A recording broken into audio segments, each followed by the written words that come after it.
My name's Dave Dubeau, founder of MoneyPartnerFormula.com, and this show is built for everyday real estate investors who are actively doing deals and looking to scale using other people's money. So if you're an active real estate investor and you want to get featured on this show to talk about your own real estate and capital raising experiences, then just go to daveinterviewsyou.com. Now let's get rolling with this episode, and remember to subscribe for daily interview content. Well, hey everyone, welcome back. Dave Dubeau at you with our special guest today, a friend and a client, Ms. Amanda Spence. And I've known Amanda for some time now. And what I'm really impressed with is how she is able to pivot things. So when I first met Amanda, she was focusing on doing small multifamily properties in the Maritimes and in Ontario as well. Markets change, things change. She shifted her direction. She's now doing some exciting things south of the border in Cleveland, Ohio. And I just really, really admire how Amanda grabs onto something, learns it. She's a very detailed, focused person, very sharp cookie, and she's doing really, really well. So Amanda, really glad to have you on the show. Welcome. Thank you so much, Dave. It's a pleasure to be on your show, and I'm humbled for all of those kind words. Well, you deserve them. So first things first, how and why did you first decide that real estate is what you wanted to focus on? Yeah, a great question, and I can't really explain why or how it all started. I just remember I was young, maybe like a teenager, and I was always interested in real estate and real estate investing. I'd watch all those shows on TV with, the flip-its and the, renovation shows, and I could just see the value in how people would, purchase them and put money into them and make a profit on them. So at some point there was an infomercial on TV, and I was able to see somebody that had an education program on investing in the US. So I bought it with my credit card, and I started Or my somebody's credit card, because I thought you were like 15 or 16 when you bought that first course. yes, it was. Maybe it was like I could do like a direct deposit or something. I Okay, something happened. feels You like bought it yourself anyhow. Yeah. yeah, and then, my whole family laughed at me, of course, because of it. But I was just consuming it and just learning and learning, and that really just started my real estate investing journey. And not too far after that, in my 20s, I really wanted to be able to get a place of my own. So, with the help of my grandfather for a down payment, he lent me to buy a pre-construction condo. But that was taking too long to get built, and I needed a place to stay. So I said, you know what? I'm just going to use my first time home buyers plan and use that as a down payment for another condo that was actually ready to move into. Later on, I ended up selling the first condo, never have lived in it, for like $100,000 profit. So that was Nice. really sort of the beginning of my journey of purchasing real estate and continuing to sort of invest and scale up over time. So as I mentioned at the top of the show, you eventually you did actually a couple of short-term rentals. I think you got something in cottage country in Ontario. You got into multifamily properties. I believe you got something in New Brunswick. And then you just really decided to focus on investing south of the border. So tell us a little bit about that. What sparked that? What area do you focus on? What kind of deals are you doing? That sort of thing. Yeah, so I mean, I'd like to be able to invest in Canada, which I have, and I've done a bunch of different things in Canada. But the market conditions changed quite a bit over the last couple of years. I was always very interested in investing in the US, but I really did not know how. I didn't have the education, the resources to know how to do that. So I did start to invest in that direction about a year or so ago on how to do investing in the US because of the environment in the So you, Canadian. you mean you took some training and stuff like that about Yeah, it? Yeah. exactly. Yeah, I invested in some education courses because again, you can't really, learn this stuff in school really. So I did that and started that journey of trying to pivot to investing in the US, and I have done so successfully over the last year. A lot of reasons why, Cleveland, Ohio, because it has a really great price point to entry that allows you to really scale up more so than you can trying to buy things in Canada. There's different types of mortgages there that make it just an easier environment, I find, to invest and to keep going in the US. So what kind of properties are you buying in the US, in Cleveland specifically? Yeah, so similar to Canada, multifamily, single family, sort of just depends on the opportunity. But my main strategy in the US is buy and hold, and more specifically what's called a BRRR, where you buy, you renovate, you rent, you refinance, and then you repeat. So Mhm. the reasons why I really like that strategy is one, you don't have to worry about paying capital gains tax when you sell. So that's nice to not have to worry about doing that. You have the passive income long term. So you're getting the monthly positive cash flow rent by holding on to the property. And like I said, when you renovate, you're forcing appreciation, or you're increasing the value of the property. So that when you go to refinance, it's worth more than you bought it for and you renovated for. So you've just gained yourself some equity and capital in there. And so you can pull that out and then as much as possible out and be able to do it again with the next property and the next one and the next one. So So when you say you don't have to pay capital gains, is that because you're pulling this capital out as a loan, or there's no capital gains in the States? there is capital gains tax in the States, I just thought so. Yeah. Canada, right? That you're avoiding doing that by when you're refinancing, you're pulling that capital out and Yeah. putting it Yeah. into another property. So it's protected that way, which Well, is, one nice thing about the States is they've got the 1031 exchanges, so you can, if you do sell a property, you got a big chunk of profit, you can roll that into another property instead of having to pay a whack of taxes like we do in Canada and then do something with it, right? yeah, you can, but I think that is more of an opportunity for people that are US citizens. It's not as Okay. easily accessible to Canadians to be able to use that strategy. So there's definitely a lot of real estate investors in the US that are US citizens that are in the business for fixing and flipping, and then just transporting that profit to the next property as long as they buy a new one within a certain amount of time. But it's a little harder for Canadians, I think, to utilize that strategy. So that's why We I'm, gotta figure out a way. Got to figure out a way to yeah, get that yeah. amazing benefit here in Canada as well. So, Amanda, now that you've been involved in real estate one way or the other for quite some time, actually, as a percentage of your lifetime, seeing that you started when you're in your early 20s, uh, knowing what you know now, if you were to start all over again from scratch, what, if anything, would you do differently? Well, I definitely would like to have gotten started on this a lot sooner in my life. Been able to find or spent the time to look for the educational resources on how to learn how to real estate invest, because like I said, you can't, this is not taught in school, it's not something that, you take a course on it in university or even elementary school or high school. There's just no basics learned about this. So I wish I had made the time and invested in it a lot earlier, and then gotten going sooner and invested in more properties. So I'd be much further ahead than I am now. I'm not Well, complaining. let me rephrase the question then. So let's pretend you lost it all today. Heaven forbid, right? You got plunked in a brand new place. You're starting all over again from scratch. You can't start earlier. That's off the table. You got to start from scratch today. What would you do differently, if anything?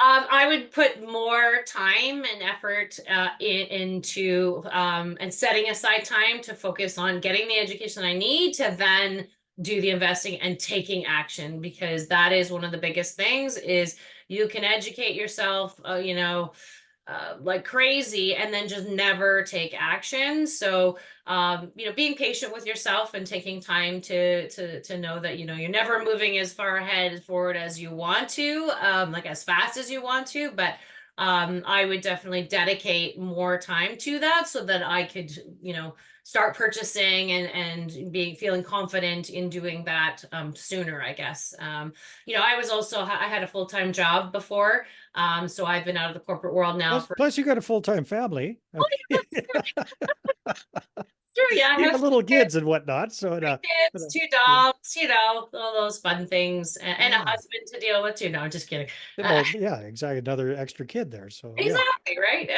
So just being able to like, really being dedicated and focused on that, it was tough to do on the side. So I'm super grateful now that I can focus on this full time. And I do this as my full-time living. yeah, So that is awesome. All right. So, kind of a similar question, but I know you're big into the education, you're big into the coaching, you're big into getting help where you need it kind of thing. So you hang around with a lot of other people that are learning about real estate investing. Besides analysis paralysis, what are some of the biggest mistakes you see other real estate investors making, whether they're in Canada, whether they're in the States, just kind of generally, what do you see as some pitfalls? yeah, I mean, you mentioned one of the big ones is the analysis paralysis Yeah, and that one's off the table. So what are not the other ones? taking action.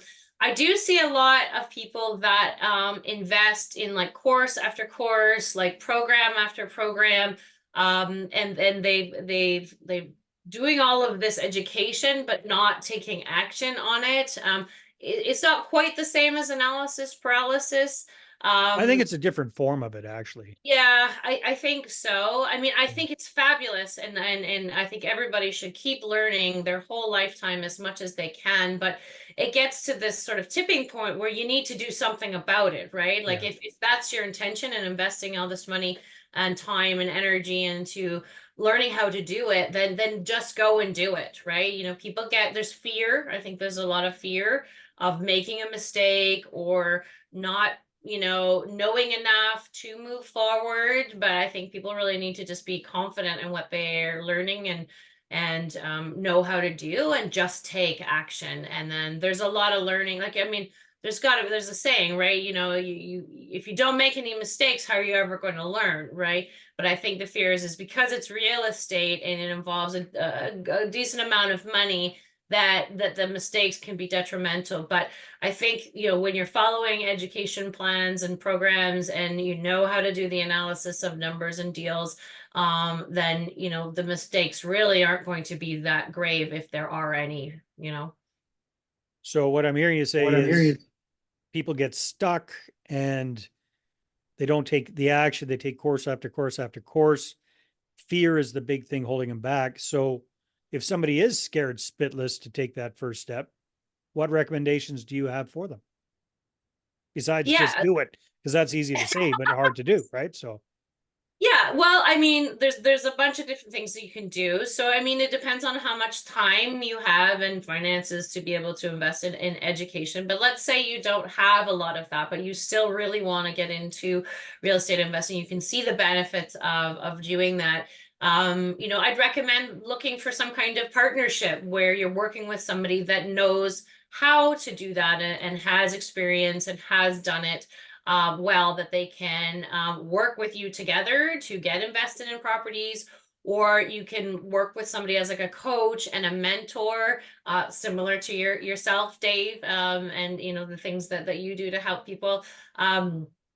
To be able to learn from them and bounce ideas and things off of, get yourself networked in lots of different real estate investment groups like Facebook, all the different social media platforms where you can pose questions to people that have had the same experiences or and they can give their answers on that. And then, I mean, otherwise, like if you really want to focus on this, like do the time, like get the education, learn how to do it, and get doing it. Take action, and avoid the analysis paralysis. Really when it okay. comes down to it, if you So can. you've got an interesting professional background. Maybe tell people briefly what you did, what your education and your job was before. Yeah, great. So totally different from real estate investing. Yeah. So most of my career has been in the medical field, like medical device. So I've been in marketing roles, senior sales roles, key account management, business development roles. So there is no doubt that having that breadth of experience in all these different sort of areas of business have really helped contribute to the success in real estate investing. And But when it what comes was down, your education background? Just remind me, because oh yeah, it was so I extensive. yeah. So I have a master's of science in kinesiology focused on orthopedic sport medicine. So at one point I did want to go in and be a doctor, ideally an orthopedic surgeon. But I actually got into business after my master's in medicine. So that's sort of what took me down that road instead of going into medicine itself. So I got to work directly in medicine with surgeons and physicians, but on the business side. So I developed all these business skills, which have been very valuable in my lifetime for Yeah, sure. well, So so that's what I want to connect the dots with here is what within real estate investing, based on your own personality, your own strengths, your own background through education and work beforehand, what do you think that you bring to the table that's kind of like your superpower or your, as I think Kiyosaki calls it, your unfair advantage? What comes easier to Amanda than to the rest of us? wow, that's a good question. I think to be honest, like I don't feel like I have an unfair advantage over anybody else that wants to get into real estate Well, investing. we all do, Amanda. Like for me, it's amazing good looks and complete modesty. That's those are my unfair advantages. So, what would you Got say it. yours are? I think I'm a people person. I'm a relationship person. Being able to build relationships with lots of different stakeholders, Mm. and that's very important in real estate investing. And then the numbers. I've always been good at math and numbers and analyzing deals. Yes, I've been stuck in analysis paralysis myself, but can recognize and get out of that because I've just become really good at finding deals, analyzing deals, negotiating deals, being able to buy properties at discounts and ensuring they have good cash flow. And I think that's a skill that from some of my background has come easily to me. Well, Um, I think you got a double whammy there because usually they don't go together. And I've worked with hundreds and hundreds of real estate investors one-on-one over the years. And most people that are really good with the numbers are kind of dumb with their people skills. And most people that are really good with the people skills suck with the numbers. So having that combination, if I can present that to you, I would say that is your unfair advantage, combining people skills with analysis skills. That's a very, very winning combination. So it's tough to suggest how other people can develop that skill set together. But let's say when it comes to the people skills, because I'm sure a lot of that came through your work and through your training and being involved in sales and that sort of things. Would you have any suggestions or tips for folks that might be good on the analysis side, but not so good on the people skill sides about how they can get better at that? yeah, absolutely. Practicing having conversations with people, getting to know them on a personal level. People like to connect and relate to things they have in common. So try to find, commonalities that you So might how have do with. you do that? Give me some specific examples. When you meet somebody new, how do you get the conversation going to get that relationship started? What do you find works well for you, Amanda? Yeah, I mean, just being friendly and open, ask about like their like goals and things they like to do, hobbies they like to have, even in real estate investing. I do that all the time. If somebody happens to mention something about their personal life, I will try to find some kind of commonality myself. So say somebody mentions they have kids. Well, I've got kids too, and so I sort of try to talk to them a little bit and banter back and forth about, oh, I know what it's like to have kids. How old are your kids? And, Uh-huh. things like that. So, Nice. just trying to get the conversation going and find something that you can relate to, and that you can have sort of a commonality between you and that person, and then kind of go from there. I mean, it ebbs and flows between Yep. business as well as personal, but the people remember you for making a personal connection with you. And, I will write notes down and jot notes down about personal things about people so that when I talk to them next, then I can bring up those things. How are those 5 kids of yours? Or how was the golf course the other day? Or Yeah. whatever it might be, so that they just feel like, and you're special, and you've made an impact on each other's lives, even though you're doing business together. I think that's, it doesn't come that easily to everybody. But I think just asking questions about other people, you'll discover lots of things that I think can help you in the long run when building relationships, because it's a relationship business. It really is. No, that's something that I've learned over the years. And the other thing I find, I don't know if you agree with this, Amanda, is most people really do enjoy talking about themselves. So if you get that conversation going, it can go quite a ways, as long as they don't feel like it's an inquisition or there's some sort of a sneaky ulterior motive. And you're absolutely right. Everything's a relationship business, right? It's never just dollars and cents. It's how the other person feels about you. Like I always tell people, that in order for somebody to invest with you, they need to know you, like you, and trust you with their money. Well, know and like come first, right? That's part of the whole situation Gosh, there. Well, this is absolutely. this is great, Amanda. So, what are your plans for the future? You've got things up and rolling. You've done a lot of legwork, a lot of education, a lot of preparation, a lot of expense setting up legal entities in Canada and the States and figuring out how that whole cross-border thing works for you and your partners, your joint venture partners. What's coming down the pipeline for Amanda Spence? What comes next? Oh, this is my favorite part. Yeah. So, action, buying properties, getting properties under contract, renovating, doing the BRRRR strategy.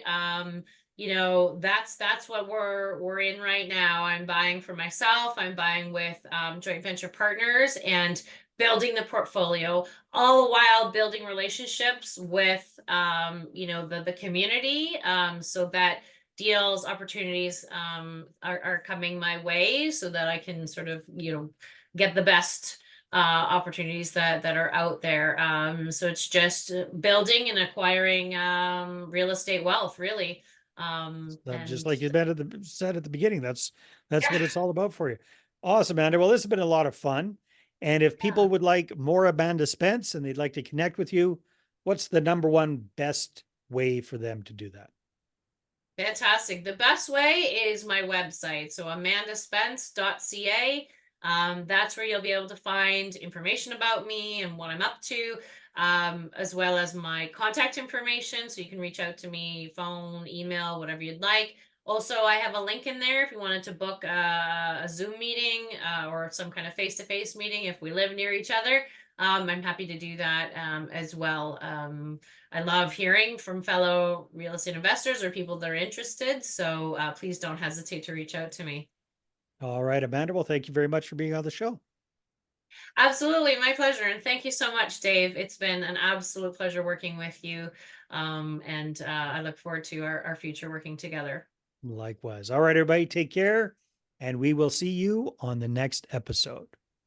Hey there, I really hope you enjoyed that episode. And as always, if you want to listen to more daily interview content, make sure you subscribe. And if you're an active real estate investor and you're doing deals and you'd like to get featured on this show, then just head over to daveinterviewsyou.com. Now, at moneypartnerformula.com, we help real estate investors to create a process for predictably getting capital so they can do more deals without relying on hard money lenders or the banks. We do this by building them a private capital marketing system. Now, if you want help turning yourself into a big money capital attraction machine, then book a call with our team to see how we can help. Just visit moneypartnerformula.com to find out more. All right, take care, and we'll see you on the next interview.